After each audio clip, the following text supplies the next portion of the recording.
Good morning, everybody, and thank you for joining me again this morning on Next on the Tee. I'm your host, Chris Mascaro, and today I have the privilege of rounding out a wonderful run of Stocktons on the show.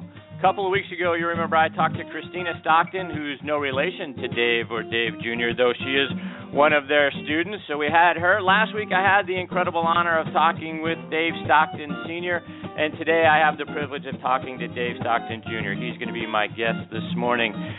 Dave Jr., he's had a wonderful career playing out on the web.com and PGA Tour. He played from 1993 to 2006, finishing in the top 10 19 times. We're going to talk about his playing days, his work as an instructor now in Stockton Golf when he joins me here in just a moment. But before we get started, I want to kick off the show like we do every week by saluting the brave men and women serving in our military. We want to thank you for your daily sacrifices and all you do to keep the rest of us safe. We also want to thank everybody who has been a veteran or served in every branch of the military and public service. We truly appreciate what you do to preserve our freedoms and our liberties. It's through your strength and efforts that our way of life is even possible. Our sincere thanks as well to Sean Cruz and all the wonderful folks at the Armed Forces Radio Network. It's an honor for us to be a part of what you're doing. You can find our show by going to armedforcesradionetwork.org. We also want to thank everyone listening in on iHeartRadio as well as great radio sites across the internet like Spreaker, Stitcher, TuneIn, iTunes, Player.fm, and Blog Talk Radio as well. I also want to give a special shout-out to our good friends Mike Kovacs, Ben Kerr, Mark Medeski, and the rest of the great staff over at lastwordonsports.com. Check them out online and on Twitter. Their site's fantastic, folks, I'm telling you. Contains great content across every sport, not just the big four, but every sport. Their staff of writers are wonderful. You're going to love going to their site every single day to find your sports news. If you haven't been there yet, check it out and then bookmark it. You can find it at lastwordonsports.com. Plus, if someone's dragging you to the mall or to the grocery store or you're tired of the same old on your commute, download the Player.fm or Stitcher app, and you can find it on your smartphones and take us with you everywhere you go. Let us give you something fun to focus on while you're out and about. Our show is brought to you by the great folks at Kyvan Foods. Former Bengals and Falcons tight end Reggie Kelly has created a wonderful array of products. His salsas, sauces, and spices are all natural, and they're going to liven up everything you put on your meal. So wow your friends at your next house party, your upcoming holiday parties, or your next tailgate party by adding Kyvan products to everything you place on your menu. Check them out online. You can find them at Kyvan82.com. That's Kyvan, Kyvan, the number 82.com. All right, now joining me on the Kyvan Foods guest line is Dave Stockton Jr.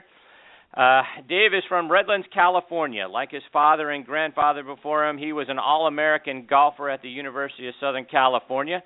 He joined the then Nike Tour, now the Web.com Tour, back in 1983 and won twice during his rookie season at the Nike Connecticut Open and the Nike Hawkeye Open.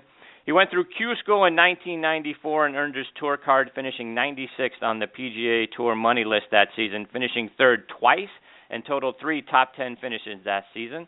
From 1993 to 2006, he tallied 6 top 10 finishes on the Web.com Tour and 13 top 10s on the PGA Tour. Following his playing days, he spent a couple of years as a commentator on the USA Network.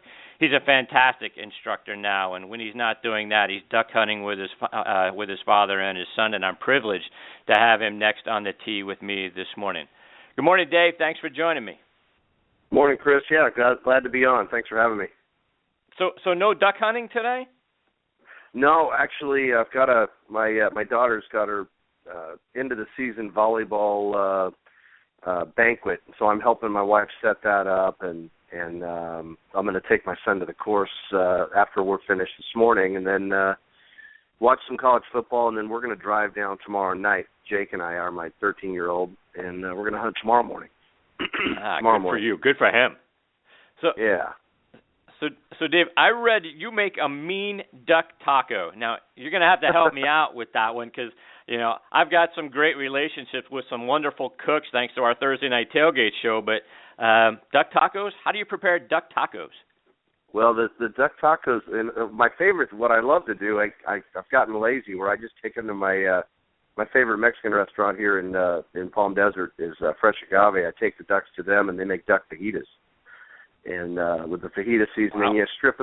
strip the meat down, just strip it down just like you'd see fajita meat, and the duck tastes unbelievable because it was flying that day, so nothing's frozen, and it's pretty good. But you strip down the duck, and then lemon pepper and Greek seasoning, and throw a little butter on the pan and cook it up, and it comes out real tender and nice. Sounds awesome. Good for you. So Dave, I had the privilege of also talking, with your father last week, and it was one of those conversations that I'll never forget. What a wonderful man and what a wonderful guest he was. And the week before that, I got to talk to Christina Stockton, who's no relationship to you guys, but someone I know you've been working with. So I'm sort of rounding out a wonderful hat trick of Stocktons over the last 3 weeks. But I'd love to start by hearing, about your father. Talk to me about your father in your own words. Well, growing up, I got asked all the time, what's it like having Dave Stockton as your dad? And to me, I always thought that question was funny because he's just my dad. And we grew up hunting and fishing. If we weren't playing golf, we were always outside. And my grandfather, who was a heck of a player himself, also owned a sporting goods store. So he taught my dad the love of the outdoors, which in turn my dad taught, my brother and I, and we'd do family trips. Excuse me. We'd do family trips. Our vacations were a little different than most families. We wouldn't go to, the beach somewhere and sit, and Dad would go golf and stuff like that. We'd go safari in Africa or fishing trip in Costa Rica or Alaska, all over the place doing these family hunting and fishing trips. And it was just a really neat way to grow up, and a lot of really great quality time with my dad, and my mom did it too. So she was always hunting and fishing as well. She doesn't hunt so much anymore, but we still have a blast. And now with my son doing it, there's another generation that, and he went through hunter safety this year at 12. He just turned 13, and he loves it. And we're carrying on the tradition, I guess you could say. But summers when we got out of school, my brother and I got out of school, we'd go out on tour, because my dad always played the summertime because it was hot and his back didn't bother him as much, because I'm sure he told you he broke his back when he was 15. Right. And so he didn't play well in cold weather. He liked playing in the hot weather where his back wouldn't tighten up on him. And I caddied for him for 7 summers growing up. Started when I was 12, and right. And I made the mistake when I turned 13, saying, I'm a teenager now, Dad, I can carry the big bag. Well, the big bags back then were even heavier than they are now, and I was not a very big kid back then, so that was a tough summer, but I made it through. But I had a front row seat to, watching the best players in the game, how they got around a golf course. And, I didn't play a lot of junior golf tournaments growing up because I was always on tour. And when I did play, I usually got beat because I wasn't as seasoned as some of the other kids. But it's funny, as I got older, those kids that were beating me weren't beating me anymore. And I wasn't burnt out at a young age, I guess, and just it was a lot of fun. It was a great way to grow up and travel and see the world, really, and get the opportunities that that were presented to me. And even the '91 Ryder Cup was an amazing experience. My dad made my brother and I his 2 assistants. It was before being an assistant was a big deal, and to us it was a big deal, but it was just it was a family thing, and it was a great really a great couple of weeks, because he had the guys come in the week prior to learn the course, because it was unlike anything that the tour players played, and it was a brand new course. So they came in the week earlier, and my dad said, Junior, go out and play with them. You go out and play with them. And I was 22. I had just turned pro, and here I am going out, and my partner is Paul Azinger. It was pretty cool. Yeah. And, it was a blast. So, it's just I feel definitely blessed to have grown up the way I did, and I wouldn't change a thing. It was a lot of fun. Good. That's fantastic. So, Dave, you talked about being a caddy for your father at such a young age, starting at 12. I read a story that you were caddying for your dad in a tournament in Milwaukee, and during the third round, he goes out and he birdies the par 3 fifth hole, and after the round, you pulled him aside and told him that he didn't hit the right shot for that hole. Apparently, he hit a high shot, and you told him, gee, Dad, that's a back pin. You should have hit a low shot, and that was one of the things that impressed your father. That like at 13 years old, you had that deep of an understanding of the game and how to play the hole. Do you remember that story? Yeah, he tells that story all the time. I think that's funny he told you. Yeah, I just gave him my opinion, and it was one of the things I had what was really cool is my dad, he wanted my opinion. He wanted me to give me my thoughts, and I was never been known to be a shy kid or a shy person. But I just gave him my what I thought, on that shot. And if I was wrong, he would tell me. But he said I was dead on at that instance. So, it makes me as a 13-year-old kid feel pretty good that hey, I'm on the right track, yeah. and I'm thinking the right way, because so much of playing well is having your mind in the right place and thinking the right way around the golf course. And that's where my dad beat a lot of players. He didn't beat them physically, he beat them mentally. You talked a moment ago about your grandfather and the sporting goods store. Now you made a trifecta, if you will, of Stocktons, being an All-American golfer at USC. How special is that achievement for you and your family to have 3 generations having been All-Americans there? Well, it was pretty cool. I mean, I grew up as a kid. As most kids, you kind of grow up rooting for the team that your parents are rooting for. Well, having 2 generations of All-Americans at SC, and as a kid growing up, going to the Coliseum, watching the Trojans play, and just wanting to be a part of that atmosphere and a part of that family, that Trojan family. I got recruited by other schools. Steve Loy wanted me to go to ASU. I would have won a national championship with ASU with Phil on the team and Per Johansson and a lot of the guys they had. And because the year that they won the NCAAs, I finished second to Phil in the NCAA, so I think I might have been able to help them. But I always wanted to go to SC. I was a Trojan for life, and it was cool to go there and to become an All-American. I didn't win the Pac-10s like my now it's the Pac-12. I think it was a Pac-8 when my grandfather won it. It was a Pac-10s when my dad won it, and then I didn't do that, but I finished higher in the NCAAs than either one of them did, and to make it 3 generations. They say it was the only 3 generations in the same sport. I don't know if that's still true, but it's pretty cool to have that. Yeah.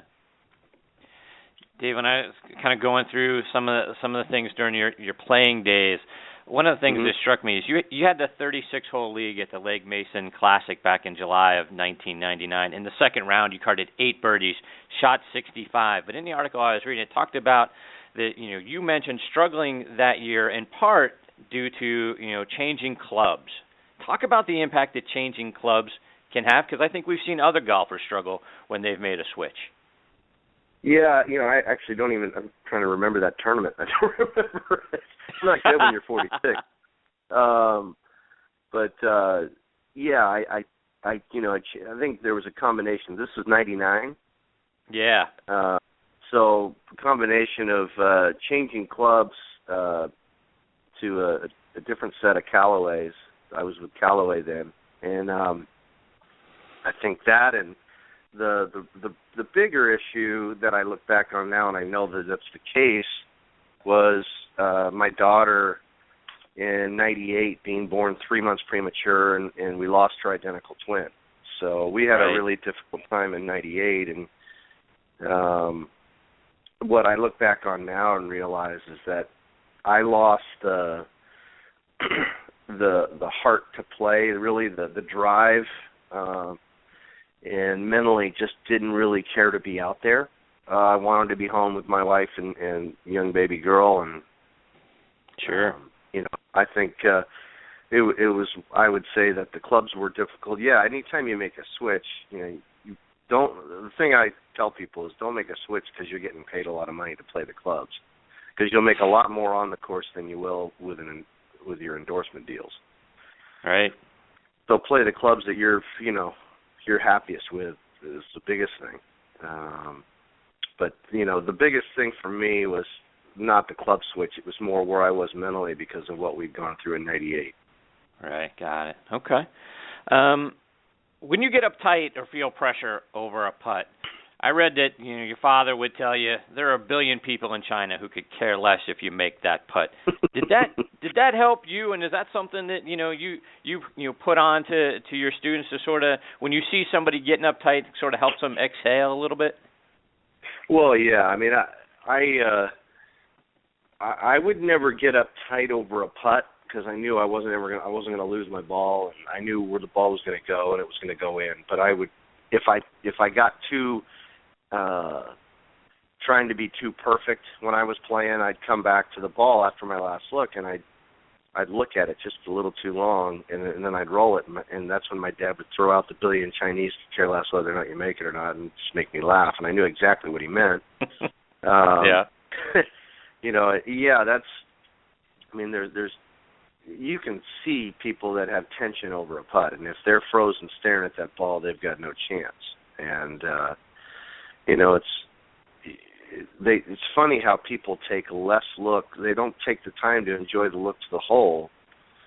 When out there, you can visualize the ball going in, and stay more in your subconscious. And I'm sure my dad probably talked about this. People tend to stare at the ball and take short, fast looks to the hole because they don't really want to look out there for some reason. And I don't know if he gave you the dart analogy, but we use it all the time in teaching. If you're throwing a dart, are you staring at the dart in your hand, or are you looking at the bullseye?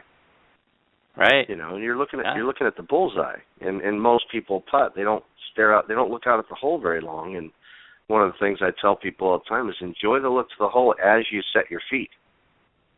Because if you're setting your feet looking down at that ball, and you look out at the hole and wonder why you're not comfortable, well, you've lined up to the ball.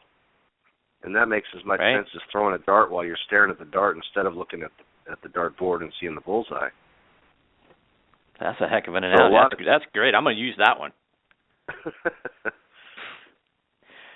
So, to that end, Dave, and I know you and your father, and I talked about this with your father last week, I know you guys did some work with Rory McIlroy, and after the PGA Championship, Rory talked about 2 swing thoughts. He talked about, spot and process, and that sort of helped him, stay in, the right frame of mind. Talk about that.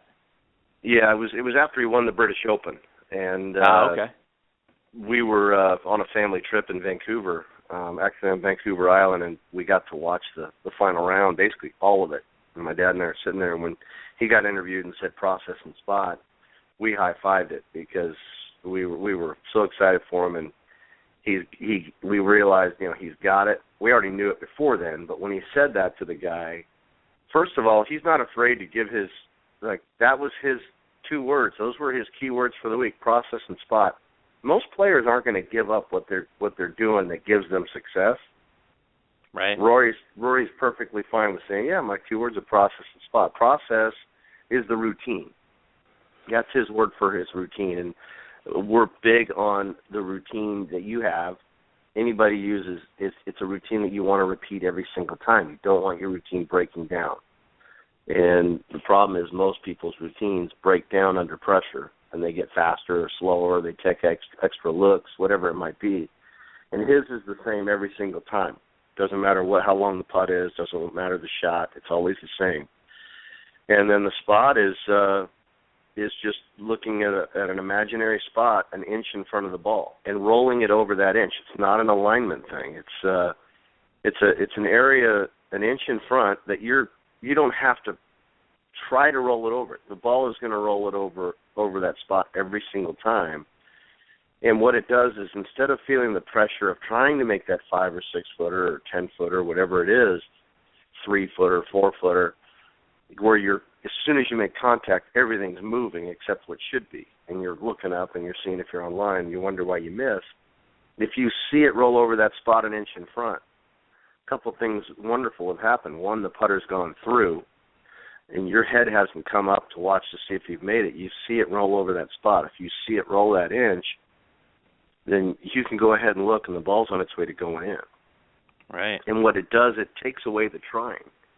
Instead of trying to make the 3-footer or 5-footer, and visualize the ball going in as you set up, but when you come back to the ball, that last look coming back, instead of coming to the ball, just stop an inch short and roll into an imaginary spot an inch in front, nothing specific, and roll it over it.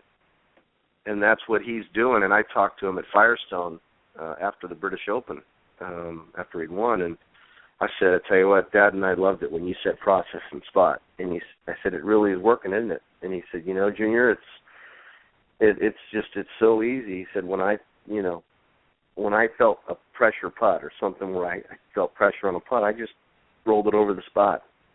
You talk about simplifying the process. Right. Because he's expected to win. So there's more pressure on him. And all he's done is deflect it away by, I'm just going to roll it over my spot. And no one knows you're looking an inch in front of the ball. That's the beauty of it. No, that's fantastic. My dad likes to say he's the world's greatest 1-inch putter. So he says that in clinics. We just did one yesterday at Bighorn. We did an hour clinic, and then we went out and played with these guys, and he said it yesterday. Yeah, I'm the world's greatest 1-inch putter. Never missed one. And that's all. Every putt doesn't matter the length. Every putt's a 1-inch putt in his mind. He sees it going in, and then he just rolls it over his spot. Ah, that's great. Dave, I read that when you give a lesson, 90% of it for the student is listening, and you may roll, 25 putts the entire time. Talk about why, the preparation, which is something you're sort of alluding to here, but talk about why preparation is actually more important than mechanics. Yeah, well, mechanics are 10% of it, and the mental side and the visualization side is 90% to us. The putter is not moving very far. We get the grip the way we want it on the putter, and it's not moving very far, but what's going on in your head usually is way too much. And so what we do, whether we're doing a one-on-one clinic or lesson or an outing or a clinic with a big group of people, is we talk about what our mental process and thinking is on the green itself as we walk on, as we're walking into the putt. Because most people walk into it, most people don't know how to read a green, for one. Let me raise my hand on that one. It's funny, and we just simplify it, and we get people reading the putts the right way, reading greens correctly, and then we want to see your routine. The first thing we do is give you 15-footer, 20-footer, and okay, this is to win the club championship, or this is to win the USAM, or this is to win the Masters. Show us your routine and how you read it, and I'm just gonna watch. And people go through their routine. There's no right or wrong, but we want to see what you're doing, what we have to work with going in, because so much of what you do before you roll it will dictate whether or not you make that putt or not. Right. And I don't know if my dad talked about Phil when we first worked with Phil, that experience. Where his routine was really not good. And he had called my dad saying he was lost, and I'd never seen him like that, but he really was. He was doing way too much. And, we spent a couple hours over 2 days working with him, and he went to the Tour Championship the next week and wins by 3. Right. And that's really what told my dad and I, and this was 2009, that was really what told my dad and I that, hey, this is something we could do for a living. I mean, to us, putting's very easy. So if we can simplify the short game and the putting side of things for people, where they mostly, a lot of them struggle more with that than any other part of the game, that's where you really cut the shots off. You cut handicaps down, and I mean, I get emails all the time, and it's such a great experience every time I get one. It's a great feeling of, when I came to see you, I was a 15, and a month later, I'm now playing to an 11. There's 4 shots in a month. I mean, wow. It's I get that stuff all the time, and it for me, the teaching and helping people enjoy the game more is more gratifying than anything I ever did as a player. And because if I played well when I was playing on the tour, when I played well, I expected to play well because I worked hard on my game to do that. Right. And if I didn't play well, which was the majority of the time, I mean, my best finish on the regular tour was second. So I was a journeyman. I was a grinder. Getting through Q school 4 times. I did not have job security. I had to make it work each year and try to get ahead. And a lot of bad days playing, and I don't have any bad days teaching. It sure is a lot of fun. And changing people's lives around the greens and on the greens is a blessing to be able to do. Sure. I mean, it's got to be gratifying to think that, what you are doing is helping so many people get that much more enjoyment out of the game, right? I mean, you take somebody, to your point, from a 15 to an 11, boy, you've made somebody ecstatic, right? You see 4 strokes off your game consistently, boy, that's a huge impact, And I think, like what you're saying is, when I'm playing well, but it's just me. But when I'm teaching well and I'm helping people improve their game, boy, I've got a much broader impact on the game of golf. Yeah. No, it's and it's getting people just rewiring the way they think, and it's definitely an eye-opening experience because I don't think a lot of teachers don't work on the mental side, how you should be thinking. They're thinking. They teach more mechanics, and right. When it comes to putting and chipping, it's very simple to us, and we try to simplify that approach to people's games that we work with. Now you're also whether they're a proponent, 20 handicap or what's that? Yeah. No, go on. I'm sorry. I said whether they're a 20-plus handicapper or a world-class tour player, it's no different. People have issues, and we just try to simplify those and get them, if thinking the right way, if you're thinking the right way, I tell people all the time, I'd rather have you be an A+ mentally and a C physically, mechanically. Like your, mechanics are, okay, but mentally you're killing it. Who's going to play better, that person or the one that's a A+ physically and mechanically, but a C in the head? Right. No, I mean, there's no question. Yeah. And you mentioned the grip a moment ago, Dave. Now, correct me if I'm wrong, but I believe you're a proponent of the forward hand press in the putting stroke. Yeah, is that right? we like the thing we love is loft on a putter, so you can set the hands forward, press them, because if you're a right-handed player like myself, my left hand is my direction hand. So, we like to have, both my dad and I have 5 degrees loft on our putters. And most putters don't come with more than 1 or 2 degrees. And if your putter doesn't have loft on it, then you can't forward press. And if you don't forward press, most people release the putter and they flip it with their dominant hand, which is their right hand, and their direction hand's pointing up into the left. And that's your direction hand's pointing up into the left and not going back your left hand down your target line with a little forward press. Then you're kind of flipping it and just hoping you make it. And the putter's releasing, which you hear commentators say all the time, oh, he or she's releasing the putter nicely, or he's not releasing the putter. It's like, to us, releasing the putter is like taking a nail in a wall and releasing a hammer into it. And, we like the analogy more of taking a paintbrush and dipping it in paint. If you're going to make a brush stroke, is your hand going to leave the bristles, or are you going to let the you're going to flip it and let the bristles get ahead of the handle? I don't think so if you're making a brush stroke. Right. No, that's a good visual right there. And that's so, Dave, like Kuchar's got that longer putter going up his arm. Right. And he was cross-handed before that, and he ran into my dad and I, and my brother was there too, and wanted to pick our brain on the greens. I don't know if my dad told you this. No. And he he said, I'd like to ask you some questions on the greens. And we're like, sure. Well, usually we get the guy that's ranked 185th in putting. He was the previous year in 2010, number 1 on the money list and 5th in putting. And he wanted to ask us some questions. So we were kind of laughing, and the first thing we said is, which hand's your dominant hand or direction hand, and which hand's your feel hand? And he said, my left hand's direction, my right hand's feel. We said, perfect. Make a stroke with just your left. And if you can visualize the back of the left, he just went back of the left hand right down the line where the butt of the putter cleared his body on the left side. No flip, nothing. And we were just blown away. We said, that's perfect. Explain to us how you putt like this. And he was cross-handed at the time. And if you're putting cross-handed, most of the time that left hand kind of breaks. It kind of gets flipped up. It's hard to keep that right wrist angle. You kind of flip it.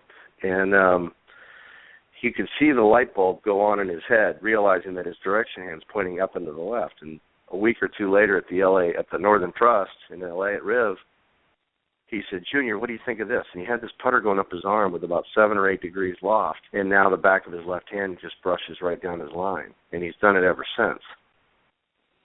So, yeah. But there's a perfect example of a guy who had a stroke that, it was released and flipped up, and he's 5th in putting and number 1 on the money list. Well, what makes Matt Kuchar so good? Is there but mentally, I've never seen him have a bad day on a golf course, at least not outwardly. Maybe inside he's not happy, but on the outside, you can't tell he's had a bad day. No, yeah, the smile on his face. He's got a great attitude, smiling all the time. It's like, Right. I mean, his favorite dog could have died, and you would never know it. I mean, he's just a happy guy that just, okay, I'll find it and hit it again. It's not the end of the world. We'll find it. That's a great attitude to have. I mean, most people live and die on their shots, and they're throwing clubs, or they're calling themselves things and everything else. One of the things I'd like to say at a clinic is I'll ask the group, I'll say, why do you play golf? And, you play for exercise, get outside, camaraderie with friends, right. Get away from the stress of work, all those things, right? And so and they're like, yeah. And then I say, okay, well, next time you're sitting at your place of work and you're sitting at your desk, call yourself the things you call yourself on the golf course. And they just start laughing. Yeah, people start laughing. Right. Because the positive self-talk's pretty important. Yeah, so that's what I was going to say. You've talked about, the mental side of the game, and people don't spend enough time, in mental preparation and having a good time. Is that something, in your game and in the games that, you're talking to your students, is that the thing you stress, really above everything else? Go have some fun, right? The game is supposed to be fun. Yeah. You're supposed to go out and have fun. Isn't that what it's all about? Yep. Yeah, I mean, it really is. I mean, you can go out there and beat your head against the wall. You're not going to enjoy it. You can tell yourself you're enjoying it. You're really not. You're just torturing yourself. Right. And, one of the things I tell people all the time, and I tell them write it down, is visualize, trust, and let it go. Visualize the shot or visualize the putt. If you do that, you can trust it. And if you trust it, you have a better chance of letting it go. And, right. It's like, and that's a kind of something that should be thought of throughout someone's round. Visualize, trust, let it go. It's just kind of a simple thing to do. Right.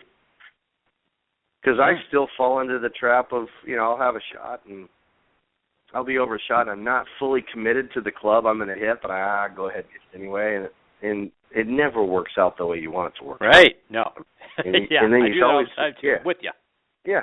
I mean, that golf bag, I know we play this for sport, right, for exercise, and there's the bag 5 feet away, but we're not going to go get a new club. We're going to just hit this one harder, or take a little off this one, whatever it is. But in your mind, you're not fully committed to it. Right. So, Dave, I'm a big fan of classic rock. I love Van Halen, Journey, the Eagles, and I saw that one of your students is Irvin Azoff, who has been the chairman and CEO of every major everything in the music and entertainment business. How's Mr. Azoff's game? He's got some. He's working at it a little. I mean, that guy's a busy guy. He goes hard, and I don't see him a ton. He comes down to the desert. He's got his house at Madison Club, and I see him, and I'll see his boys as well. And one of the funniest days was I was going to give he and his boys a lesson out at Stone Eagle, and little did I realize that obviously got the Eagles, which is, you know, right. I mean, what a band, what a career they've had. Well, he's also, you know, got the One Direction thing going. Right. And who all of a sudden I walk out there and there's Harry Styles. Right. And the funny thing is my daughter, who's 16, loves One Direction, right? So I show up there. I've got my son with me. I'm just in a clinic and walk up on the range and on the putting green, and Jake, my 13-year-old, he knows who they are, and he could see him. He just starts laughing. He goes, "Serena's not going to be happy, Dad." And my daughter had said earlier that day, because she follows him on Twitter and all that stuff, and right. they had put out something. She had read on Twitter where she said, "Mom, Harry's in the desert playing golf." I'm like, well, there's 120 golf courses in the desert, honey. We're not going to go looking for everyone and try to find him. Well, sure enough, he's there with the Azovs, and I'm going to help him with his game. And so Jake's there. He gets a picture with him, and my dad takes him back to the house on his way back to Redlands. And I live 10 minutes from I live 10 minutes from Stone Eagle where I teach here in the desert, and so he drops Jake off. Well, Jake walks in the door and says, "Yeah, I met Harry Styles, got a picture with him," and Serena about blew a gasket. And you know, you picture a 16-year-old girl who just loves One Direction here, and then so my phone rings, and I look at it. No, I don't answer it during lessons, but I see it's Serena, and I know what she's calling about, and I pick right. the answer, and she says, "Dad?" I go, "Yes, sweetie." She said, "How come you didn't tell me you were giving Harry Styles a lesson?" I go, "Honey, I really didn't know that I was going to be giving him a lesson. He came with the Azovs." I said, "Here, hang on a sec." I said, "Harry, can you say hi to my daughter?" He gets on the phone with Serena. And it was, and she said something like, "Is this really Harry?" And he says, "No, it isn't." You know, he does, the English thing.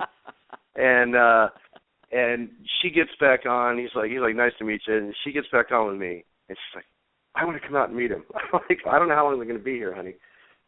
And she hangs up with me. And, I mean, my wife must have broken every law in the book getting her to the course in about 7 minutes. And they're up the hill, and there they are. So her picture on her phone is with her and Harry, and I got Dad of the Year wrapped up in her eyes. So no question. Yeah, but that was pretty good stuff. Dave, just a couple before we let you go. First, you know, having had the honor of talking to your father, and he's a two-time major winner, won 25 times out on tour. What do we got to do to get him in the Hall of Fame? You know, enough people are. I think. Hopefully, it happens sooner rather than later. I think. You know, his playing career was solid. I think what he's doing teaching-wise and helping people and you know, the teaching side of the thing, I really should put him over the top because he is one of the best instructors in the world.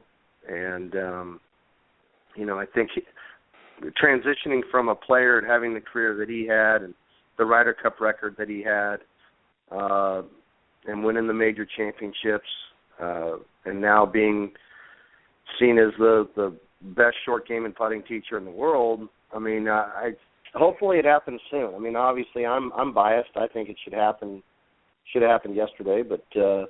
You know, hopefully this coming year maybe it'll be the time because I think he's definitely deserving. Yeah, there's no question he's deserving, and we can't support the idea of getting him into the Hall of Fame hard enough because, you know, everything to your point, not only, you know, for what he did on the course and the wins that he had and the majors that he had and the things that he did, you know, off the course with respect to the teaching and all the corporate outings that he did to to promote the game and all that it's a total package, right? It's not just playing. It's everything that he has done to impact the game of golf and to spread it around and improve it and all that sort of stuff. Boy, I would hope that the PGA Hall of Fame looks at the package that he has brought and thinks, boy, we should have put him in the Hall of Fame by now. And by God, we're going to do it right now. Yeah, I mean, I do think it's going to happen. And, like we said, hopefully sooner rather than later, because the body of work that's been his life and his career definitely merits it, I think. So, yeah. It's enough people like yourself and others saying, hey, because a lot of times these older guys, they kind of slip through the cracks a little bit. And, Fred Couples got in with the one major, and he's a popular guy, and he was more, Freddie boom boom, the whole thing, and Freddie's great. But overall, the length of career my dad's had and what he's done win-wise and helping people throughout the world, like you said, the corporate outings. I mean, really bringing the game of golf to just the masses, a bigger place. He's been a part of that with the corporate side, definitely, and as his being ambassador to the game that he's been over the years, and what he's done with the Ryder Cups and everything. He's 4-0, 2 as a player, 1 as a captain, 1 as an assistant. We don't have too many of those right now because of how we've played over the last 20 years. Sure. But, right. And that's sort of my last question. Yeah. That's this piece about the Ryder Cup was sort of my last question for you. And I talked to your father, about the success he had, and like you mentioned, both as a player and as a captain, as an assistant captain at the Ryder Cup. He gave a lot of credit, to Paul Azinger for the way he handled the process back in 2008, but I'm sure your father played a big role in that. And like you said, having captained the team, is it time to get the band back together for 2016? The group that did it well in 2008, let's get the band back together and bring the cup home? Well, you could. I actually think Freddie's got a pretty good shot at being picked now that things are changing. He never would have gotten a pick before, but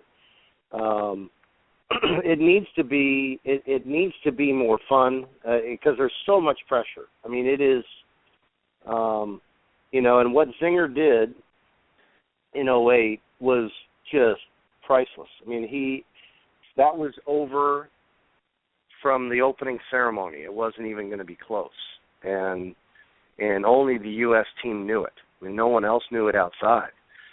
Everybody thought, well, we don't have Tiger, and this is going to be brutal, and we're going to have a tough one.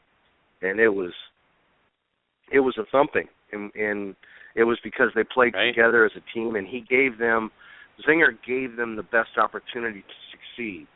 And I think there have been captains that haven't given their players the best chance to succeed. And the European PGA, they've done it right. I mean, their captains are assistants for 2 and 3 Ryder Cups prior to being captains, and so they're there. They're a part of it. They're in the family. And I mean, here we are. We're less than 2 years away. We don't have a captain yet, and I know things are going to change now, but it's definitely for the better. Things are changing for the better. Would Zinger accept it again? I'd be great if he did. I mean, I think what he did was how he put it together, and Phil said it as in his press conference. May not have been the right time to do it, but what he said was true.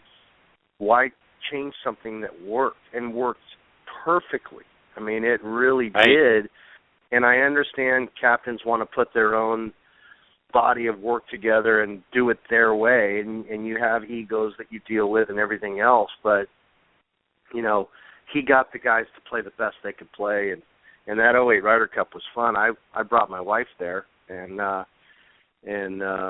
she'd never been to a Ryder Cup before, and I'm like, you're going to love this. It's great. Louisville's awesome, and Valhalla. And we get there, and Zinger sees me. He says, Junior, I need your help. I said, yeah, what do you need?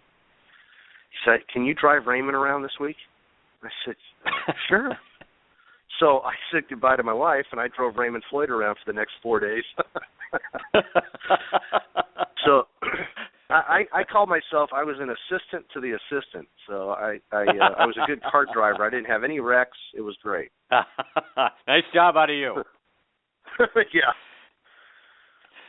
Dave, before we let you go, tell our listeners how they can follow you and your family both online and over social media. StocktonGolf.com. Right. And, anybody wants lessons or clinics, outings, things like that, you can go right there to our website, and that's our office there. And then,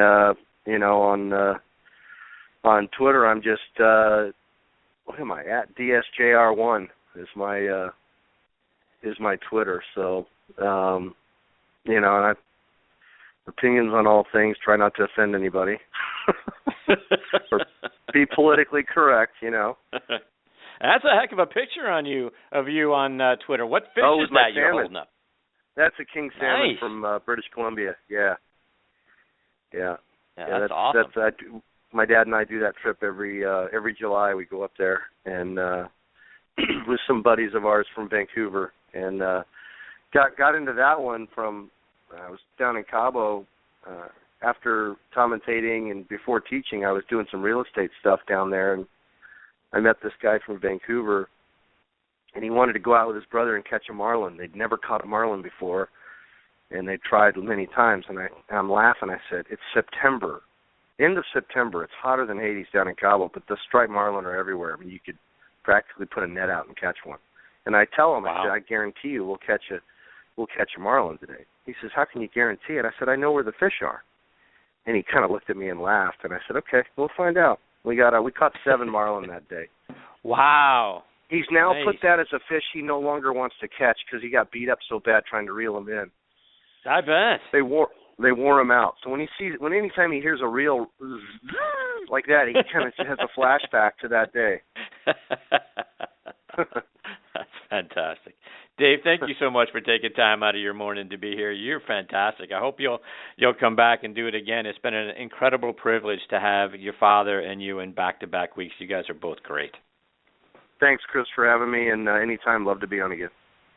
All right. Take care. Enjoy the rest of the weekend with your son, and all the best to you and your father, and we look forward to catching up with you again real soon.